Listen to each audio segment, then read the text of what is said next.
দ্বাদশ জাতীয় সংসদ নির্বাচনে জাতীয় পার্টি অংশ না নিলে ভোট হতো না, একথা ঠিক নয় বলে মন্তব্য করেছেন জাতীয় পার্টির চেয়ারম্যান জি.এম. কাদের।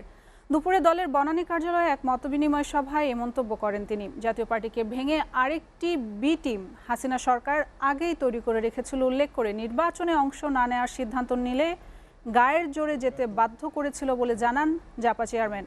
তিনি বলেন, গোয়েন্দা সংস্থা ও আইন শৃঙ্খলা রক্ষাকারী বাহিনীর প্রত্যক্ষ পরোক্ষ চাপ শুরু থেকেই ছিল।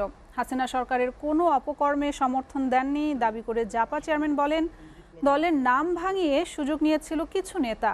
জাতীয় পার্টি নতুন বাংলাদেশে চাপমুক্ত থেকে জনগণের স্বার্থে কাজ করতে চায় জানিয়ে দলীয়করণ থেকে আরেক দলীয়করণের দিকে দেশ যাবে কিনা এই শঙ্কাও জানান জি.এম. কাদের।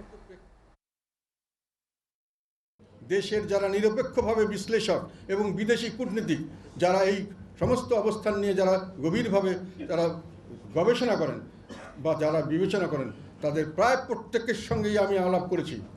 এবং যারা এই সরকারকে পছন্দ করতেন না এবং নির্বাচন তারা হোক সেটা চাইতেন না, তারাও বলেছেন এই নির্বাচন ঠেকানোর কোনো উপায় নেই, তোমরা নির্বাচনে গেলেও হবে, না গেলেও হবে।